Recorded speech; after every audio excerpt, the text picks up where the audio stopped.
an labɛn an ka foli ni tanu bɛ aw bɛɛ lajɛlen aw ma fili fewu aw tulo bɛ radio Rampart de mankan na wa aw jo don fana ka radio Rampart sugandi walasa ka se ka aw kunnafoni bi dimanche kunnafoni kɛnɛ bakurubaw filɛ nin ye Choguel Kokala Mayiga premier ministre kɔni ale ye gouvernement kura bɔ ka bi juma don o gouvernement a ko bɛ cogo di a mun ni mun b'a kɔnɔ a mɔgɔw ye jɔn ni jɔn ye journalistes b'an bolo yan nɔ u b'u da don a ko la k'a walawala aw ye aw bɛ se ka faamuya cogo min na ladiriya kɔnɔ bakuruba filanan o ye aw yɛrɛ ɲɛ b'a la kabini kunna sini yɛrɛ fo ka taa se kunu ma an ka finitigilakaw n'o o ye garde do ani polisi do olu kɔni furugufurugu do donnen bɛ olu ɲɔgɔn cɛ dɔ kɛra Kayi dɔ kɛra Sotiba dɔ kɛra Mopti fo chef d'état-major général des armées fo o yɛrɛ communiqué kɛ a ko la o ko a bɛ cogo di kunnafonidilaw b'an bolo yan nɔ u b'u da don a ko la ka se k'a walawala aw ye aw bɛ se ka faamuya cogo min na ladiriya kɔnɔ walasa ka se k'o bakuruba fila walawala aw ye an ye wele lase mɔgɔ fila ma mɔgɔ fɔlɔ o ye Boubacar Payitaw Boubacar Payitaw ale bɛ journal aujourd'hui la ale bɛ anw yɛrɛ fana fɛ radio Rampart la ale bɛ sa tabu kɛ fo ka taa se an k'a ɲɛfɔ ma Boubacar Payitaw i ni ɲɔgɔn tuma Aba Sisoko i ni ɲɔgɔntuma o diyara n ye n b'i fo diyara n ye parce que émission débat n tɛ se k'a fɔli la a labɛnni a ma nɔgɔn invité sɔrɔli ma nɔgɔn i yɛrɛ i bɛ caman kalama la n bɛ Dj Sare fo parce que n y'a mɛn a tɔgɔ u b'a fɔ cogo di ko ŋunu tɛ san sɔrɔ juru kɔ voilà donc an b'ale fo diyara n ye n y'a mɛn Dala Kilisi ka da ye musokɔrɔ siga foyi t'a la ale bɛ yan o tɛmɛnen kɔfɛ ka bɔ yen mɔgɔ mɔgɔ bɛ k'an lamɛn nin wagati na n bɛ a bɛɛ lajɛlen fo radio mɔgɔ bɛɛ lajɛlen maa fɔlɔ fo ma laban bɛɛ lajɛlen fo foli diyara u bɛɛ lajɛlen an ka foli b'i yɛrɛ ko i y'a fɔ Dj Sare ale bɛ nɛgɛ karafe la sabula n'ale bouton dɔ datugu dɔrɔn an bɛ kuma an dama ni ɲɔgɔn cɛ mɔgɔ si t'an mankan mɛn kɛnɛ ma c'est comme fulakɛ ni misibirila n'i y'i to misibiri la ni misi y'a pa i kunna i bɛ bɔ misibiri la i bɛ kɛ cɛ sonsorilen ye Dj Sare anw kana kɛ cɛ sonsorilen ye i jija i k'i bolo bɛ a nɛgɛ la walasa an lamɛnbagaw bɛ se ka an lamɛn kɛnɛ ma an ka foli bɛ u ye mɔgɔ filanan o ye Isa Kaba Sidibe Isa Kaba ale bɛ bɔ groupe Renouveau la ale ma yana sɔrɔ sɔɔni ani yan man jan n'ale nana a bɛna da don an ka baro la walasa an bɛ se ka baro in tɔ kɛ aw ye cogo min na nka jɔn cɛ an b'a fɔ ko félicitations Ablaye kɔni Kɔrɔbolo ale kɔni Choguel Kokala Mayiga premier ministre ale y'o ta k'a k'a ka conseil spécial ye an b'a fɔ Bulo ma ko ala ka a ta fanga da a ma a bilara baara mun na ala k'a kunnawolo d'a ma ala ka a ta fanga d'a ma halisa ala k'a tɔgɔ duman d'a ma aw yɛrɛ b'a dɔn ko Kɔrɔbolo colonel Bulo kɔni don an n'a bɛ ɲɔgɔn sɔrɔ radio Rampart kɔnɔ tuma bɛɛ nin débat ninnu kɛnɛ kan nka bi kɔni ale kɔni taara ka kɛ conseil spécial ye Choguel Kokala Mayiga fɛ an bɛ foli kɛ a ye halisa a n'a ka denbaya bɛɛ lajɛlen ye mon colonel n bɛ garde vous la Boubacar Payitaw Dani Isaka na n y'a fɔ n ko Choguel Kokala Mayiga y'a ka gouvernement bila sen kan vendredi don dans l'après-midi c'est-à-dire a kɛra jumaseli kɔfɛ ayiwa ne ye constat fɔlɔ min kɛ n ye ka sɛbɛnni ye i ko k'a fɔ ko i ka bɔlɔ sanfɛ ko c'est une déception ko jigilatigɛ don Boubacar Payitaw jigilatigɛ don cogo jumɛn na Sisoko anw ka baara ye radio baara ni kunnafoni ye an tɛ ɲ'an b'o baara la an tɛ mɔgɔ ɲɛkun lagɛ ni an ye ko faamu cogo min na n'an y'a ye cogo min na an b'a fɔ o cogoya la kɛlɛ minnu kɛra ka na se bi ma ni Choguel taara ka kɛ o premier ministre ye moi sincèrement je m'attendais à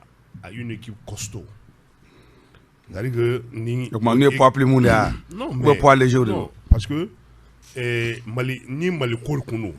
il n'a on a supposé cogo min na mais je me suis rendu compte que effectivement pour le moment ça démarre c'est-à-dire Choguel sincèrement Choguel a déçu les gens parce que équipe me présentant là n'était beau katana yoroshi mais fɛn t'o ye parce que a lajɛ dɔrɔn sɔrɔsiw y'a jira k'a fɔ olu le ta don wa a ka d'olu ye cogo min na a bɛ kɛ ten de wa Choguel fana sɔnn'o ma voilà la grande déception ye parce que ne tɛ se k'a faamu jamana k'an ka jamana ɲɔni ka taa farati dangan na mɔgɔ fila min kama au moins maliyɛnw bonya kama o fila kɔni kan ka bɔ a la hali n'u ye poste wɛrɛ d'u ma fan wɛrɛ fɛ kelen bɔra la dɛ kelen bɔra la a taara min mais Sadio ka segin ka na a poste kelen na hali u ka poste yɛlɛma n kun bɛ se k'o faamuya ka segin ka na cogoya kelen na an siga kɛra mɔgɔ mɔgɔ la k'o ye Sadio ka mɔgɔ ye o bɛɛ seginna ka na a nɔ la ministre de l'énergie b'o la ministre des finances b'o la olu bɛɛ seginna ka na u nɔ la tɛ donc an b'a faamu yen dɔrɔn ko c'est-à-dire ministre de l'énergie yɛrɛ ta kɔlɔlɔ ka bon dɛ sɔrɔsiw de ta y'u ka ko ye et puis énergie. Ale ta kɔlɔlɔ ka bon kojugu. Ale yɛrɛ kun poursuivilen don par le procureur de la commune 4. Bon, moi je peux pas comprendre. Et il ne faut même pas exclure un conflit entre le Mali et le Canada dans cette affaire-là. Voilà. Donc moi je ne peux pas comprendre que Ebeta au Ekibusugu sigi au Moro Klaka Sinkana. Et Tchougal be son Oma. Voilà ma grande déception. Hein. Et au Kofé, bon, n'y a posu to lage. Bon, transition wakati tiena anga la nyonge. Et sage que wakati to quoi. Sage que wakati to par exemple. En ballon mi kanga muso représenté Founé. Je suis désolé, je n'ai rien contre elle, mais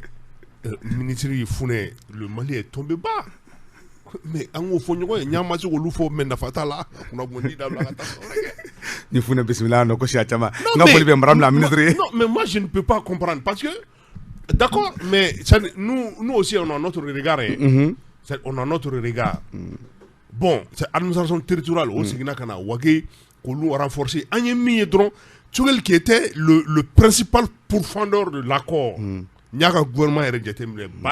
accord de là. Si ça a une déclaration de coup, il ne faut pas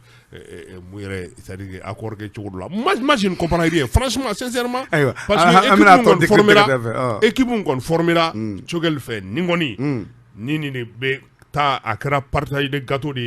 et on va retourner à la situation de 2012. Alors. 2012, Mali be crise là, bebaro Mali be crise là. Au lieu kanani équipe nyanama e ka Mali bo problème na, ou tara sigi ka ke gâteau clac ka claw no nyonche et 7 ans après le président Miss Granya gain. Donc malheureusement c'est le même système qui continue. Aïwa, Issa Kaba ale saranga kuma sokono. Issa ini nyogotuma.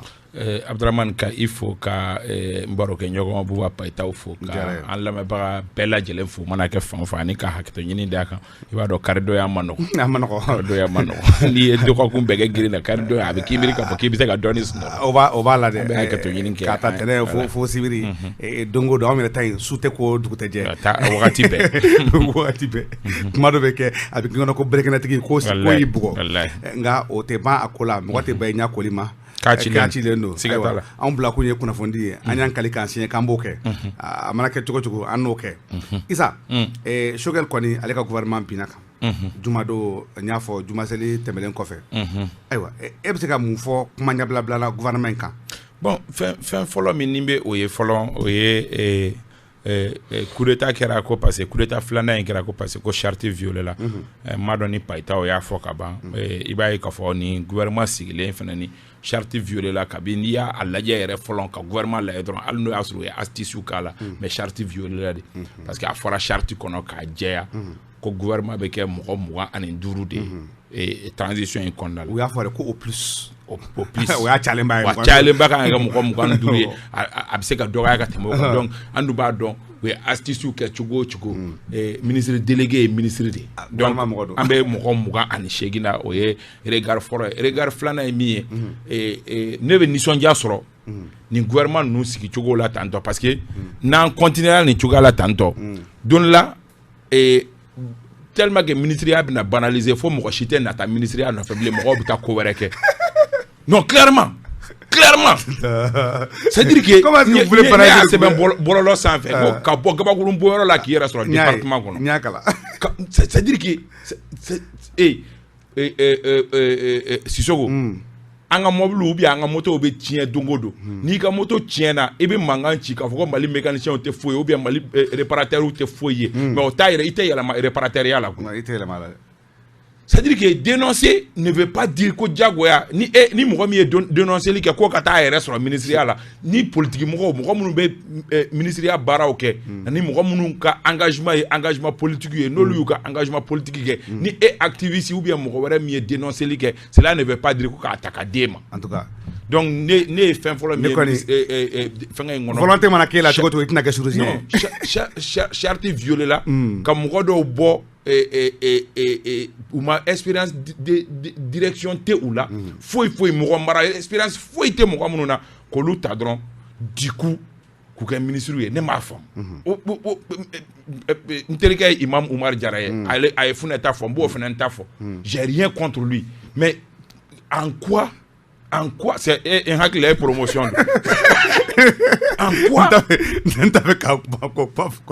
ne promotionnel ne ben ko nous faut quoi ne ben ko nous faut parce que nous le ministère a banalisé au moins mo be ministère ko nigi mina avec ay ba ko Mali média ko no kara baby ba ministère la chegele ana ko wera ke ba ko jamana to be chugomi au moins mo nous ba ministère ma ko wera ke ana avancer parce que ne ta famu comment et on peut donner des ministères à des gens. Espérance, faut tout là, mon mara là. Halouma de la direction mara. Non, on a sabali ça avec imamia de do. Mimbe se mina okadi. Ango dabla Mali kono ke kafoko ni mi imamia na be se imamia. Mais il faut l'aider dans ce sens à kaseka ko ba ke imamia. On ga longa université ke. Ka faso demain imamia kono oui, mais almami kalane. O ma o tseka faso demain. Surtout aller exceptionnellement aller imam kalane. Est-ce que aller tseka na faveur nya minte ministère ya? Aywa. Mais il faut arrêter avec ça. Donc, ne ikoko nya aye chugomi, nye ye chugo follow mi oye ka fo charte viola, nye flana mi c'est que le ministère banalisera ni c'est vrai que ibega ministère bla à terre, mais nous nya to chudo ere chien gele ka kere d'office, on sait que c'est des gens qui vont échouer. Aywa. Peto, ni Isaya da do violation folo la no o charte mais ni a déterminé fa loi de enfin le loi 052 et natara décembre kalo le duru natara décembre kalo 2015 no o loi instituant le jar ni a déterminé fa au violon est-ce que prémisi ta naturo est-ce que ama echara soda na kabra maski sabla ne gouvernement déterminé mo ngwan cheki monsieur woro de o bebe 23 et quelques % de 30% bon. Et attends, Siso, nous de fois, ce qui est marrant dans cette histoire, c'est qu'une violation il boira choquer là quoi. On a déception quoi. Si on a un sur la joue nous racontons, il y a un nez qu'on est sur la joue nous déposer. Bon, les 5 colonels là nous déposer, ne de la rafale kabaka plateau gango, al nie corona du mango va fallait. Ça nous déposer. Ah non, nous depuis n'a rien kabaka glibala. C'est-à-dire que nous déposer quoi. Le plus choquant c'est que c'est-à-dire Choguel des bétails blancs au service de ces colonels quand charte violé tout ni. Moi je ne comprends pas. Mais ministre délégué mais ministre délégué bon maintenant yaro ou ka fembe charte de ou ira ka véhicule no charte de là et nous le era au violé Choguel kala ka foro ko violé ou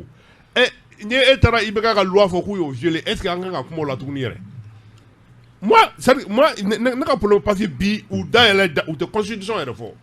ou ka faire des chartes mais pareto minyo fera danger maro au lieu banda oni moktaram bla ordre les prérogatives pour avoir violé la charte nous les chartes violées cette fois de gouvernance que tout là anga ngara de cadre à moins que non ils ont mais on le m'a de la charte est respectée aywa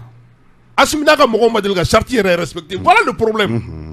on m'a dit le respect quel fois droit charte est respecté mina ali banda ou mineli et jibe bolga ele kulu faire banda de aller boire ka prérogative là le banda boire ka prérogative là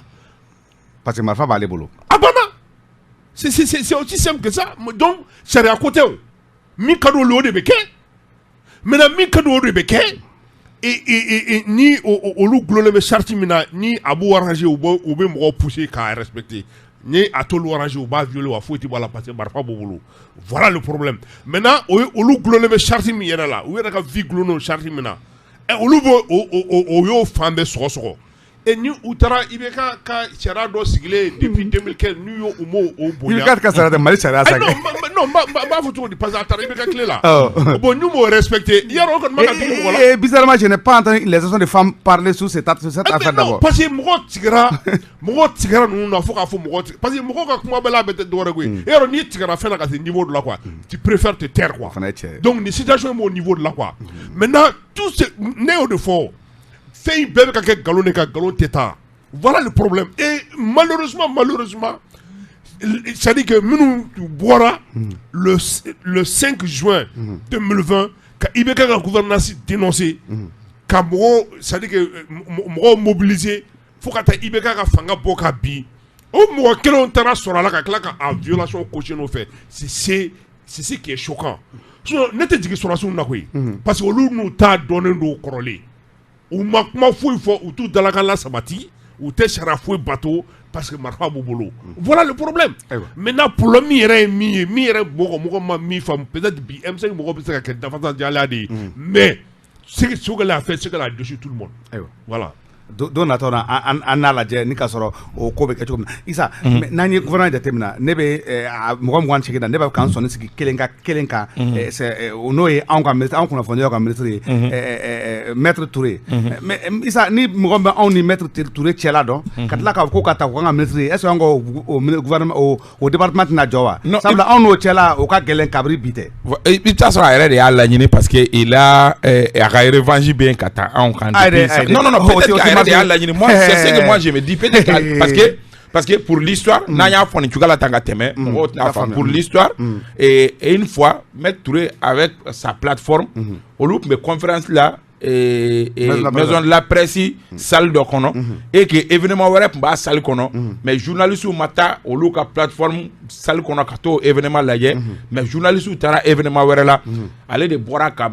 journalistes dɔgɔya ko comment se fait-il que olu minnu bɛ dɛmɛ donna Mali ma tiɲɛ don a wagati y'a sɔrɔ a ka gɛlɛn plateforme tun bɛ ka kɛlɛ kɛ ko Mali tɛ tila et que a bɔra a ye mankan ci ka journalistes dɔgɔya ka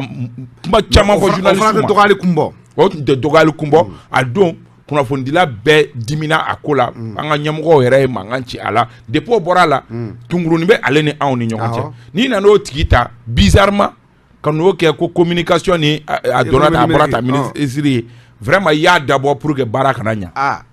sincèrement i y'a dabɔ pour que baara kana ɲɛ parce que fɛnw bɛ falen mais idée min bɛ ale la kunnafonidi yɛrɛ kan nous on pense déjà que ale n'anw tɛna se ka baara ɲuman kɛ ɲɔgɔn fɛ surtout que a ye passage fɔlɔ min kɛ gouvernement na ani syndicalistes ka kuma y'a yɛrɛ k'a fɔ ko maître n'a ye min minɛ a nin na ale tɛ a tɛ évoluer dans ses idées surtout que c'est quelqu'un qui il est bon ministre do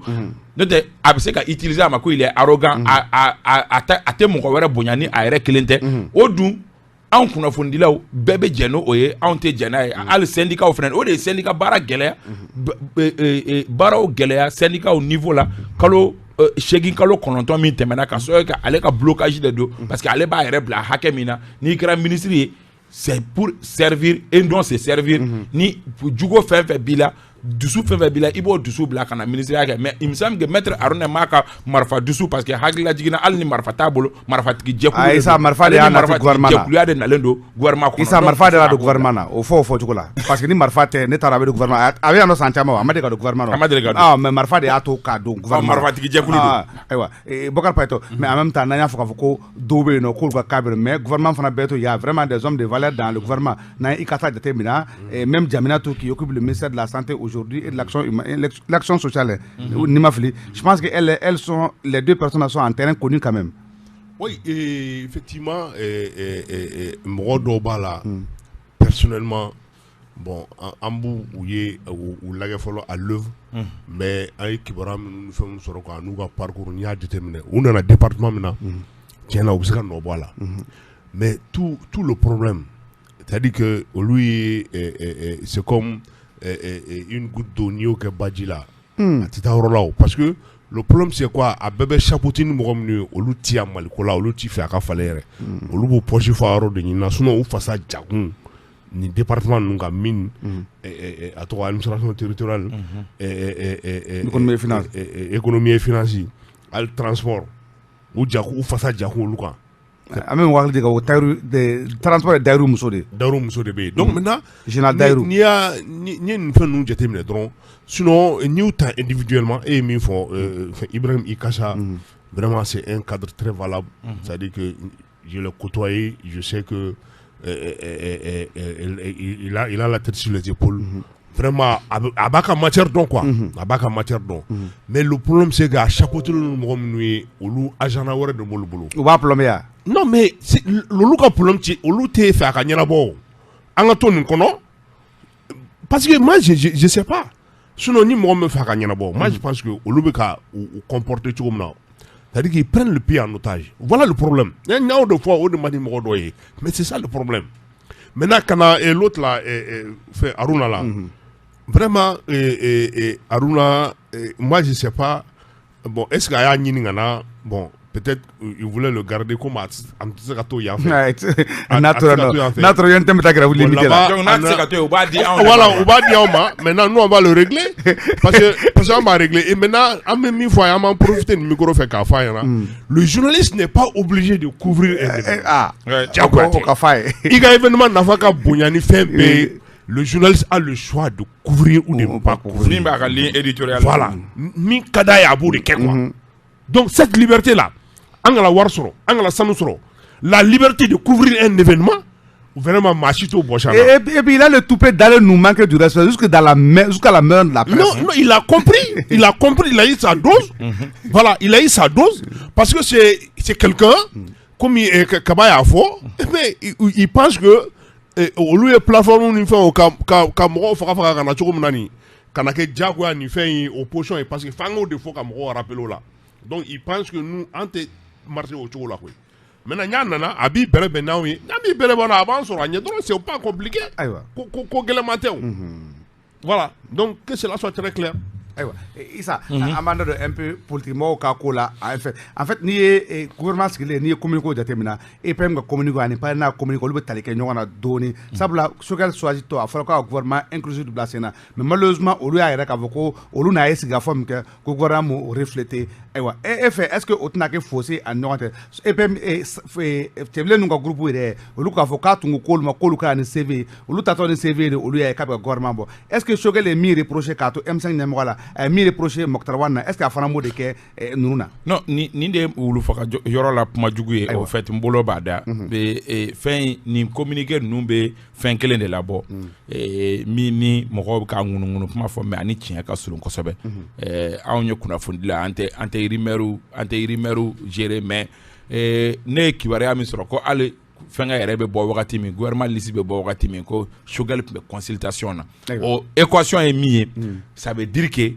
gouvernement min bɔra c'est vrai que Choguel y'a ka liste di a mɛnna k'a fɔ ko nin y'ale ka mɔgɔ ye mais Choguel ka gouvernement tɛ kuma tiɲɛ ye min ye Choguel ka gouvernement tɛ parce que anw ye kibaruya min sɔrɔ Choguel tun bɛ ka continuer ni consultation ye jusqu'à fo dɔw ko yɛrɛ ko dɔw ni Choguel y'u to prématuré la u bɛ radio la ko Facebook sanfɛ ko dɔ y'i to kulonkɛ la Facebook sanfɛ ko k'a ye k'a fɔ ko cɛ bɛ ka gouvernement kalan. O kuma décret min jɔn y'a signé ko Choguel y'a contresigné. O kabako ye o de ye Abdramane kabako yɛrɛ ye nin de ye. Parce qu'il a contresigné. Parce que sincèrement n'i ye gouvernement taabolo ta k'a jateminɛ i b'a ye k'a fɔ ne tun bɛ ka Choguel filɛ mɔgɔ min ne tun y'a bisigi k'a kɛ min ye ne tun bɛ ka Choguel bisigi k'a kɛ min ye. O Choguel bɛ ban nin gouvernement in liste la. Na ko an fɔra an jigi quoi. Non an fɔra an jigi kɔ. Ne bolo o Choguel bɛ ban nin gouvernement liste la. Hali a dan mɔgɔ 28 ne dalen b'a la k'a fɔ ko Choguel fɛ la ko to ye mais peut-être bon adamadenw bɛ fanga vraiment. Peut-être sisan an k'an da don u ka ko kɛtaw la sisan n'an y'a décrypter u ka ko kɛtaw kan ka kɛ mun ye sisan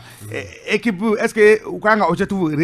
resserrer encore comme bɛ se k'a fɔ tuguni parce que de Mokhtar ka objectif ba ye ne tun bɛ mɔgɔw fɛ minnu y'a fɔ ko objectif k'an tun tɛ se ka tɔɔrɔ si est-ce que aujourd'hui u ka cap man kɛ présidentiel dɔrɔn kan u ka conseil de cabinet fɔlɔ de kan ka kɛ bi tɛ dimanche ye wa. sɔɔni ka i ko o ɲininkali jaabi n m'a fɔ kaba ye. Choguel ka gouvernement don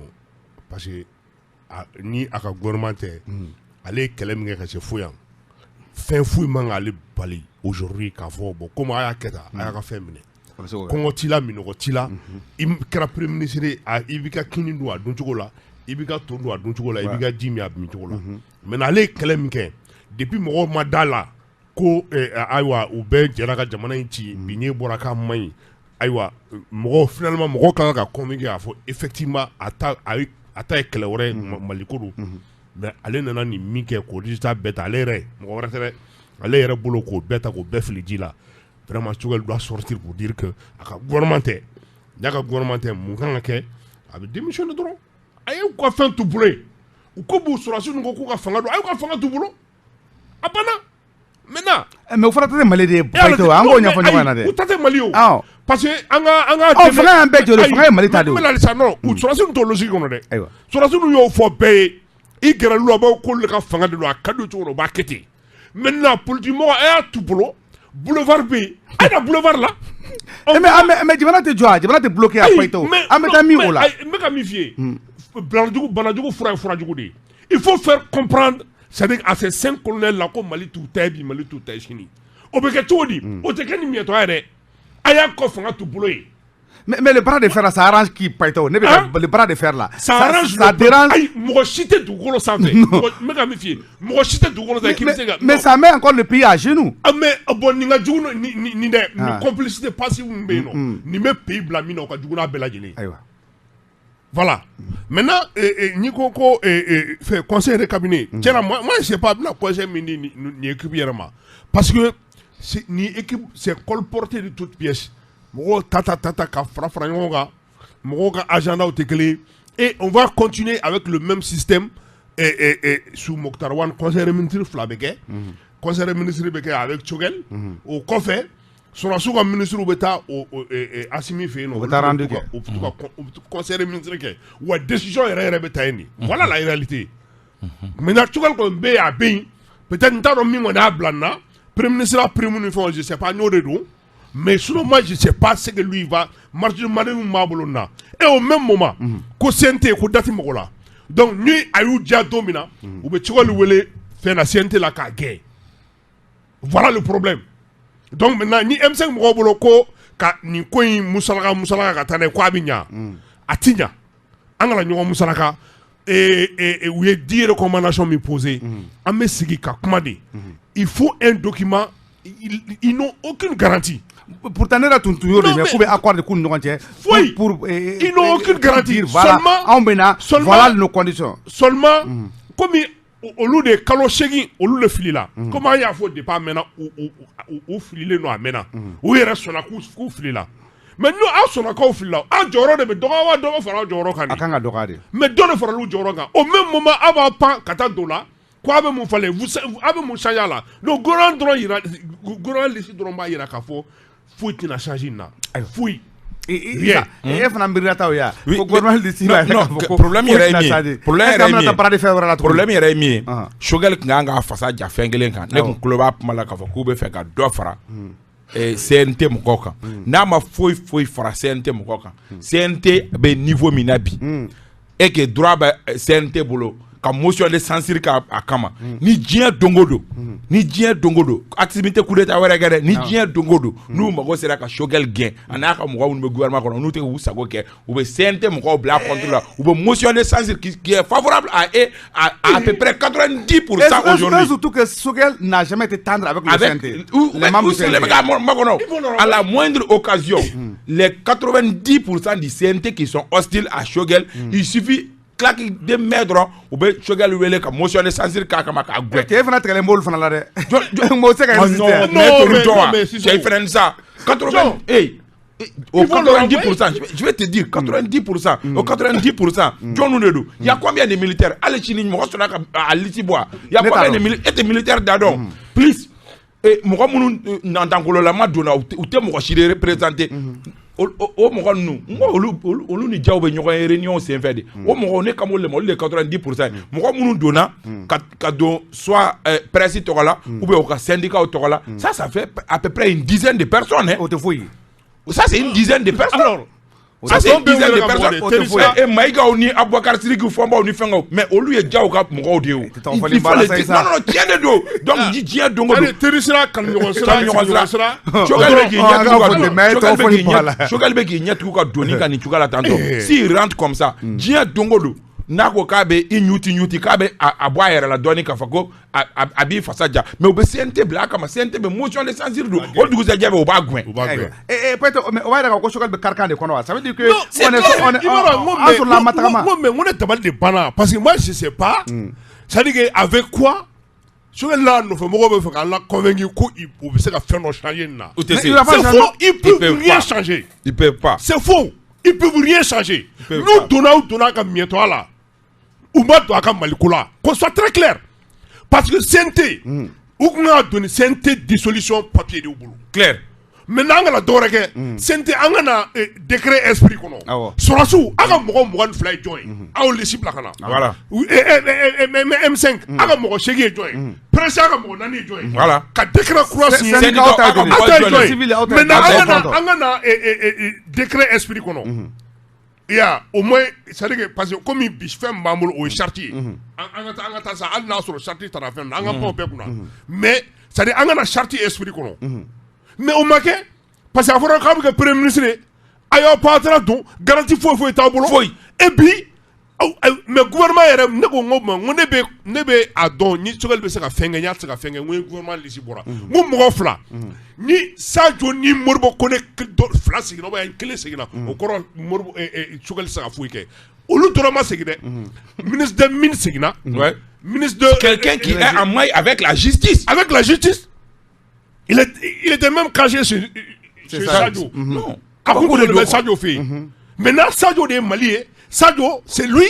la République du Mali. Mais il faut que procureur. Il faut que procureur. Allez faire quoi tout en temps. On va te procureur c'est quoi de bon. Non.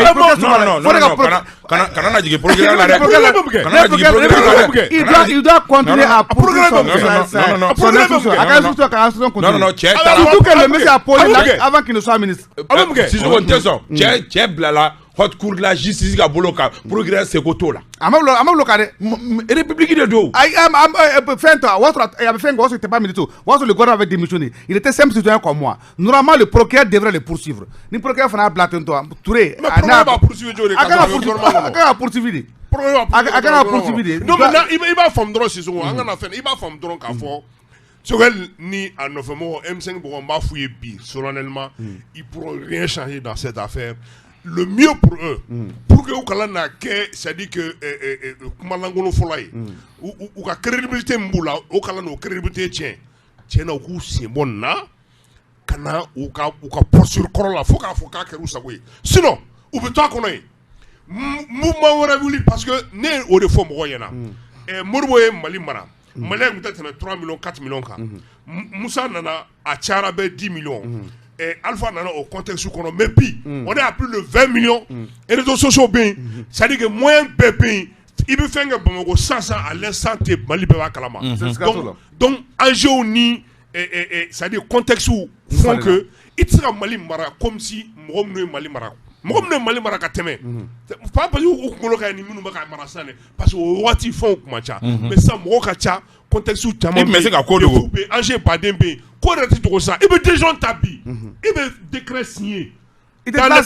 signé là autre ambé Beba Kalama donc maintenant dans un tel pays maintenant au nyamoro au jamana marabra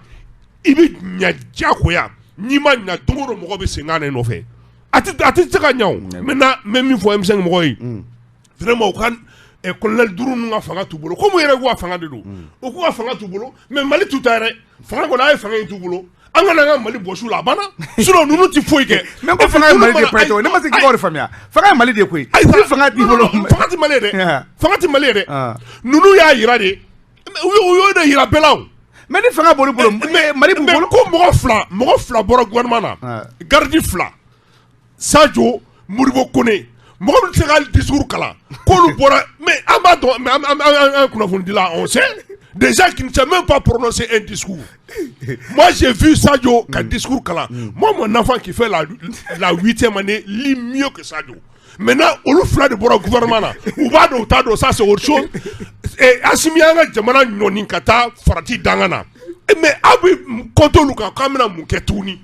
Non mais si moi je sais pas même il faut faire que kalaka tanga metrika et fait ça amité femme ça est-ce que ni pas été quoi ni encore analyse belle mais est-ce que vous voulez me dire que il va avoir un autre front boulevard l'indépendance envoyer tout est-ce qu'on va vers un autre blocage et c'est normal que on atta vers un autre blocage mais même finana Mali be chogo mi tanto bibina et les gens am farfakalembe à fond mais les gens sont tellement tombés bas que et ni posuko ni fanga de do nous be munu me na foka beaucoup be mo labo c'est que passer mumbe ou la passer récent munu be ou la tout permettait au casser comme mobiliser voyez un Tcheblin Dramé qui depuis quoi indamna depuis Choguel to fora aka wulu jugunu be manganti la fambe fait na fora ka boko bi aller de opposition nyadada ibe aye aisément ka fo Ibeka ka gouvernement moko woro miskira ale pour kono donc lui ale n'a pas de leçons à donner aux gens et est-ce que Tcheblé mena c'est ka moko mobiliser surtout que Tcheblé nga parti Parena n'a jamais été un parti où il y a grande foule de partis mingono ça c'est clair et net John me ka moko mobiliser bi et Bougar Tereta RPM moko koro n'olu fana mission gwalendo olu be John mobiliser c'est à voir donc al ni boulevard Kadouye bi ni tuga la tanto atenya mais problème est djumé problème mi Abdourahmane ambe ka tachugo mi guni dayen denedi 2012 anyeni nyokona ke ka namara ka da nyokonga ka Ibrahim Bokar Keita tako faso dembe fenge taye anana asoro 2020 o kelen tafrila yanno aywa anye moko werota be kundale no moko mina utara ka ta banda wele kana ko dana ya moko do min be ka fo o fenen kunkambi al no ya soro su ye munu fo olu te tien mais jugo do kumbe afrena mali kono bi moko misalia moko de ten Abdourahmane moko de ten mi ni na o fana ko jugo de ngane moko million moko aba kaman korota ka fo ko aba bolo korota moko tse kala ate imam kunda bandaw ka problème ate passer kunda ate surate kunda che sabalisa ente moko labia ibe ko o moko munu fo ngolu perdiem ko ma u be fo mais olu chama be no u bitara ngon la u be perdiem mu demne passeru imamu passeru fen to de alabew ala kamasa problème mi bandaw ni olu chep masuro abena wakati mia anana aye munge moko min bora foro kono arama de min bora foro kono foi jigiya kun tiye janatika kono ipimbe ka sayamba kono e ka foro kono ka ewele kana million keme ani million biduru di ema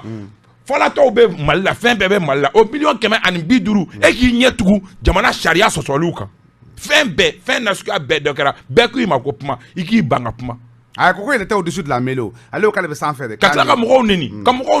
ko foto ni naloma de be jamana to ni la hala kono foto ni naloma de fene be jamana to ni la hala kono ka million keme ani million biduru taka dunje je kalo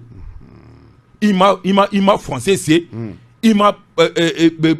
sirabada ima ala ma delika boka ti nyejo falawla aya taka France taka ni Ghana taka ni fenge ala ma delika nyejo fandawna mugomi be jamana inkele donc asayake ma anye puma anye élogie mi fo ni tien makana ay ka fo nute commandant babata ne tolu fo mais ne minye alela donc badaw misalia ibeka misalia bi mi kobe Abdourahmane ambe ko kola anga malion anga laje moko ka misali moko ka se ku bolo korota gouvernement côté foi te paitaw ka se ka bolo korota jamana ngono ka ko ne paitaw de ya fo moko se ka bolo jigi eke moko ka dese ki bolo jigi way ka continuer oka on était mal la bio jana anga ndado gardu ni garde maramani police nunu ka mankana paitaw dakunya kele munka ka sa wala samte ka badingen kono sa non munka ka vraiment a solution magique ta là M5 qui démarqué Kabonna. Parce que tant qu'à ma sengana tient kono, rien ne marche. Parce que fin fouté, c'est qui galonka. N'est pas pour le moment depuis Assimi Nana, de Kafon Labé, Kata, Are Kunton Boka, son Labé, Kanani Assimi. Donc, Assimi, c'est Bekinyetou, au Koketoka. Et à toi, Kabada Selama. Et bandaw supporter te mais ne ba do jamana tingitanga usani bandaw fena ne ma delga bo position kan mais galon mi tigara autour adme fié ko katani kala kamsa dala kolonde non fait kolonde kamsa dala kolonde o te bandaw te mais kaba a befo non bandaw ko c'est pas la peine mais premier mi où est bandaw kurukatana tugumna ka kala ko la ben kanani ashimi tugumna tout est faux maintenant ame singata et ne bala M5 be ka do o galon kan donc bi ama fo ante tabakia ni o mafbo ni ko ngono M5 ni colonel duru nu a be kele wa domina ni malon la parce ni erreur de ibe ka soro ibe ka ne pensait pas que et ressources be malla tuguni qu'à aller contexter qu'à ce niveau là. Donc, ça dit que Malien Odi, le peuple c'est un peu comme ça. Donc, il y a des gens qui ont été mortés, ils ont été mortés, ils ont été ko iyolu be minekana inaka koro mo koro bi bo oluka juguna bela jele na me mi fo ça dit que Mali ko do nunu titani Mali yoroshi parce que agenda tɛ kelen ye ni M5 y'i kunkolo gɛlɛya ka don nin na u ni sɔrɔdasiw bɛɛ jɛra ka maliyɛnw janfa wa an b'u juger ils seront devant le tribunal de l'histoire. Ayiwa an bɛ dugawu kɛ Ala ka na se o yɔrɔ ma Ala k'a kɛ mɔgɔw ka se ka ɲɔgɔn faamuya an bɛ se ka bɔ dingɛ kɔnɔ cogo min na nka Bukari Payeto an bɛ to e fanfɛla fɛ an y'a ye k'a fɔ ko an bɛ se k'a fɔ ko an ye phénomène hali ni phénomène kura tɛ sa mais a kɔni a amplifiera kosɛbɛ n'o o ye an ka finitigilakaw ka mankan ye u ni ɲɔgɔn cɛ an y'a ye k'a fɔ ko Sotiba Kayi Sévareta o kɔni an bɛ se k'a fɔ ko o y'a lase paroxysme ma an yɛrɛ y'a jaw ye k'a fɔ gardiw dɔw bɛ yen nɔ u bɛ ka baga u bɛ ka policiers dɔw attaquer u b'o yɛrɛ u bɛ nɛni mun fɔ an bɛ radio la ne tɛ se ka segin a kuma ninnu kan parce que minnu bɛ radio la mɛ u bonya bɛ n yɛrɛ bonya bɛ n yɛrɛ yɔrɔ minnu bɛ radio la mɛ olu fana bonya bɛ yɔrɔ ne tɛ se ka segin a kumakan ninnu kan mais Payita o bɛ mun yira anw na sisan n'a fɔra ko an ka finitigilakaw gardiw dɔw ani policiers dɔw fo u bɛ taa fɔ k'a fɔ ko policiers tɛ finitigilakaw ye est ce que nin tɛna anw ka ko tɔ gɛlɛya tugun n'aw dun y'a ye k'a fɔ ko gɛlɛya b'an da la bi o ye lakanako gɛlɛya ye. Siso c'est-à-dire que i b'a dɔn nin phénomène nin c'est trop complexe a complexité ka bon trop c'est-à-dire Mali tila la tellement que mɔgɔw fara la tellement que n t'a dɔn n b'a fɔ cogo min na communautarisme ni corporatisme je sais pas quoi tellement k'a donna maliyɛn na quoi. mais fo finitigilakaw fara fan fɛ mais non olu minnu l'esprit voilà collégial ni fɛn ninnu la cohésion olu minnu finitigi à l'origine finitigi a kɛra sɔrɔsi o a kɛra polisi o a kɛra garde o a kɛra eaux et forêts o n ko u ka baara fɔlɔ ye ka ne ni e lakana anw minnu ye civils ye mais n'i taara civils sɔrɔ polisiw bolo n'i taara civils sɔrɔ gendarmes bolo i tɛ se ka hali gendarmekɛ ɲininka i tɛ se ka hali polisikɛ ɲininka i jo kan i bɛ polisikɛ ɲininka a b'i nɛni de n y'a dɔn min kɛra Sotiba i y'o lamɛn o kɛra cogo min na donc pas pour k'a fɔ n bɛ fɛn dɔ c'est à dire justifier wagati dɔ sera an ka segin ka na e ka baara ye mun ye dɛ i ka baara kɛ nin ka baara ye mun ye a k'a ka baara kɛ maintenant k'a fɔ bi ninnu gosira ɲɔgɔn na a tɛ bali la ma personnellement parce que ni président minɛna ka premier ministre minɛ ko garde fila bɔra gouvernement na c'est ça le créer non mais parce que an bɛ fɛn an b'an pan fɛn dɔ kunna détail dɔ kunna o de la hali Asimi kana a kun kana kuma fɔ ne bolo ye parce que ko finitigilakaw dalen don mɔgɔ fila de la n k'a y'o de fɔ a ka kuma kɔnɔ non o tɛ tiɲɛ sa comme ne tɛ finitigilaka ye ça c'est faux ne tɛ finitigilaka ye moi maintenant o ye ale à ce niveau de responsabilité c'est d'abord maliyɛnw de don sɔnni o ka kɛ finitigi ye wa u bɛ bɔ civils de kun don sɔnni o ka kɛ finitigi ye u bɛ bɔ finitigi la u bɛ ka segin civil la donc à ce moment moi je pense que Asimi ka bon nin fɔli ma ka taa nin fɔ tan mais n'a ma ɲɛ a y'a fɔ maintenant a kɔlɔlɔ dɔ ye nin n'a ɲɔgɔnnaw ye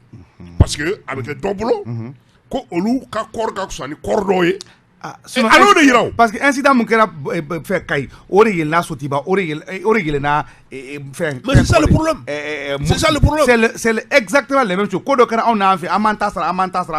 voilà o de kɛra donc les éléments de la garde nationale mais fɛ ka min f'i ye dɔrɔn c'est que an ka finitigiw tiɲɛna moi à leur place ne bɛ maloya k'ale ɲɛ jɔ maliyɛn na parce que an bɛ gɛlɛya kɔnɔ c'est à dire crise économique fɛn o fɛn Mali ta tɛ foyi ye lakanabaliya gɛlɛya don lakanabaliya o y'olu de ye kungo ye olu de dɛsɛra k'u ka mission kɛ u dun bɛ sara privilège bɛɛ b'u bolo wa au même moment u kan ka civil minnu kɔlɔsi u ka jugu anw fɛnɛ de ma vraiment bi ne tɛ mɔgɔ bɔ mɔgɔ la dɛ u bɛɛ u ka taa u ka baara kɛ ten u ka fara mɔgɔw la quoi tiɲɛna Isa finitigilakaw ka mankan n b'a dɔn i fana y'a ye an caman y'an ka dusumakasa yira bɔlɔlɔ sanfɛ sabula anw fɛ nin mankan n'an ka finitigilakaw ye mais est ce que mun kan ka kɛ nin finitigilakaw na walasa ka se ka misali d'u ma parce que mun kɛra Mopti olu ye kuma mun fɔ Isa o bɛ na ni o ye gɛlɛya ye gɛlɛya dan yɛrɛ yɛrɛ o ye sabula u b'a fɔ dɔw ma ko olu tɛ finitigilakaw ye wa olu kɛra ɲɛdɔnna ko olu finitigilakaw la i b'a fɔ ça veut dire que olu ye dɔw bɔ a la u ye dɔw fisaya ni dɔw ye est-ce que olu man ka ɲangi bi walasa Payita bɛ ka min fɔ k'a fɔ ko Sadio ko ni Modibo ko don non c'est à dire que ko in ka jugu ni nin bɛɛ ye au fait mɔgɔ an bɛ ka indigné mais c'est à dire que n'i ye mɔgɔ k'i indigné mɔgɔw b'u indigné côté ni kelen kan dɔrɔn ka ko nɛmɛnɛmɛtu k'u da et puis je sais k'a bɛ laban o de la mais min ye tiɲɛ ye Sisoko fan fila si polisiw Sotiba polisikɛw ye min kɛ gardikɛ la garde-cœur ka ɲɛfɔli la c'est très grave bon policiers bɛ tilen ka ni ɲɔgɔnna de kɛ citoyens na ka baga i ma k'i neni ko parce que se b'u ye ka dajuguya neni cɛ y'a fɔ ma dɔn n'i y'o audio mɛn cɛ ko k'a taara ka taa dumuni de di a cousine ma ale kan ka taa renfort la k'a ko a cousine ma ko bon i bɛ gâteau dilan ka di yan n bɛna dumuni d'i ma n'i nana n'i ka dumuni ye n bɛ n ka gâteau ta ka taa n fɛ ale ye moto jɔ ka cousine denmusonin de 15 ans k'o bila i jɔ fitirila wagati don i jɔ n ka moto kɔrɔ n bɛ boli ka taa i ba lajɛ a balimamuso den n bɛ boli ka taa i ba lajɛ entre temps muso ko a ma ko k'i ka gâteau yɛrɛ banna donc ale bɛ k'o makɔnɔ wagati min ale jiginna ka na ko u tɛmɛna dɔ y'i kanto ale ma ko i tantɔ ta ka bɔ sira la wa ale ko a tigi ma ko nin t'a fɔcogo ye ko nin t'a fɔcogo o bɛɛ y'u panpan ka jigin u y'u panpan ka jigin dɔrɔn ka na ale ka moto cɛ k'a don fɛngɛ kɔnɔ k'a y'a f'u ɲɛna ko ne ye gardi de ye k'an ka mɔgɔ t'i ka gardiya la k'a cɛ ka don fɛngɛ kɔnɔ u kɛlen k'a cɛ ka don n'a ye ka taa n'a ye u ka poste la ka lajabali bɛɛ da a kan audio bɛ yen ka lajabali bɛɛ da a kan a fana y'a ka chef wele a ka chef wele ale fana ka chef fana ni o fana ye réflexe fɔlɔ min sɔrɔ u ka groupe WhatsApp min bɛ yen o ye message bila o kan mais justement Issa est-ce que incident tun man ka dan olu ni ɲɔgɔn cɛ ma c'est à dire que politique ye min kɛ Sotiba o man ɲi si on est dans un pays normal o kan ka se considérer politique minnu y'o hali ni ka sɔrɔ garde tɛ dɛ hali n'u ye nin fɔ mɔgɔ ordinaire ma u kan ka ɲangi o ko la est-ce que an man ka d'aw ma o tɛ ni i bɛ dans un pays normal la voilà le problème mais vous clé ka o n'a damata ko de justement est-ce que an man ka se considérer ni Mali tɛ politique de bɛ jɔ c'est-à-dire que fɛn na mais a ta jamana tɔ la n'i ma ko kɛ policier tɛ fier yɛrɛ u ni tɛ ɲɔgɔn ye mais yan policier u bɛ tile fɛn la ka si fiyɛli la k'i ka kuma sɔn jira n taara ka taa policier ka conférence presse la policier muso dɔ commissaire dɔ y'a fɔ ko ni Mali tɛ k'i tɛ citoyen si ye ko i tɛ jamana si ye ko ni citoyen politique bugɔ n nana n y'a fɔ n ka mɔgɔ a ko ma ko n ka taa policier muso la ko ni Mali tɛ ko policier tɛ jamana si da ko policier de mɔgɔ rakete non policier mɔgɔ rakete o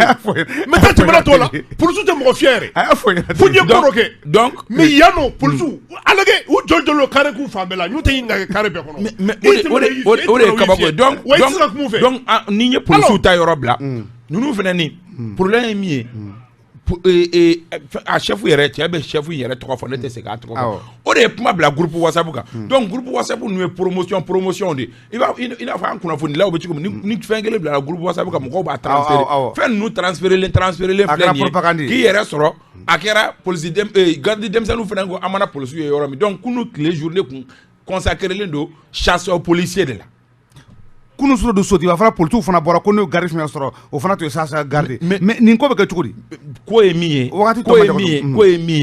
a bɛ jamana degré de pourrissement jamana tiɲɛna ka se hakɛ min ma n'i y'a ta côté o côté kan i bɛ bɔ o côté kan an bɛ nin bɛɛ ta c'est à dire que an kana ninnu bila policiw ka cas Sadio ninnu ka cas M5 cas nin cas bɛɛ ye cas belebeleba kelen de min kan ka fara ɲɔgɔn kan jamana ma ɲi dɛ a waɲa ma ɲi je te jure a waɲa ma ɲi ni n'an m'an sigi Abdourahmane parce que n'i y'a kuma fɔ a tɔ kɛra ni ye min mankan k'o ma ɲi o kɔrɔ ye k'o bolo tɛ tulu la dɔ ninnu b'a fɔ an k'an fanga fara ɲɔgɔn kan o kɔrɔ ye k'o tigi bolo bɛ tulu la mais an ka bɔ nin bɛɛ kɔnɔ bi Dieu sait ne bolo tɛ tulu la mais il est grand temps bilayi Abdourahmane an k'an sigi ka réflexion kɛ an bɛ fɛ ka taa min an bɛ fɛ ka mun kɛ institution ninnu e ka an ka institution lajɛ mɔgɔw fo n'i m'a fɔ sinon an tigɛlen bɛ institution bɛɛ la cour constitutionnelle mɔgɔw bannen b'a ye ka dan tɛmɛ cour suprême n'u tapili bɛ yen nɔ min fɔra a ma bɛɛ lajɛlen b'a dɔn haute cour de la justice mɔgɔ a bɛ cogo di bi gouvernement bɛɛ tigɛlen don a la présidence min bɛ yen nɔ mɔgɔw tigɛlen don a la an bɛ mun bɛ yen an sigilen bɛ mun kan an sigilen don mun de kan an ka tiɲɛ fɔ an sigilen don mun kan Payita o ye Assimi ta fɔ violation a sigilen bɛ violation kan o violation cour constitutionnelle y'a dɛmɛ k'o kɛ parce que cour constitutionnelle yɛrɛ bɛ o sigicogo man ɲɛ cour suprême sigicogo man ɲɛ foyi sigicogo man ɲi Mali kɔnɔ an bɛ ka taa o cogo la ten tɔ an ka segin an kɔ an ka institution au moins danaya bɛ fɛn minnu kan an k'olu sigi walima ni ninnu de tɛ an ka modèle ye an ka modèle wɛrɛw sigi ka réflexion kɛ o kan hakili la don la o na kɛ don nataw baro ka baro sigi ye mais Issa e da tutu la parce que e tɛ kabako fili la et puis e tɛ ka taa boulevard l'indépendance fana la e bɛ kuma so kɔnɔ de e da tutu la n ka foli ta ne bɛ aw fila bɛɛ Issa Kaba Sidibe ka bɔ Gouvernement Nouveau la Bokar Payita ka bɔ Journal Aujourd'hui la ale y'anw yɛrɛ barakɛ ɲɔgɔn radio Rampal la Dj Sare ale tun bolo bɛ nɛgɛ karafe la an ka foli ta ne aw bɛɛ lajɛlen Jawara an b'ale fo fo y'a fo Bagineda da radio Ɲamɔgɔso k'a ta duguma fo sanfɛ n bɛ bɛɛ lajɛlen fo aw k'an bɛn wagati wɛrɛ ne tɔgɔ Abdourahmane ne jamu ko Sisoko ne Zoye Dɔrɔn ye baro in lase aw ma aw k'an bɛn don wɛrɛ radio Rampal sanfɛ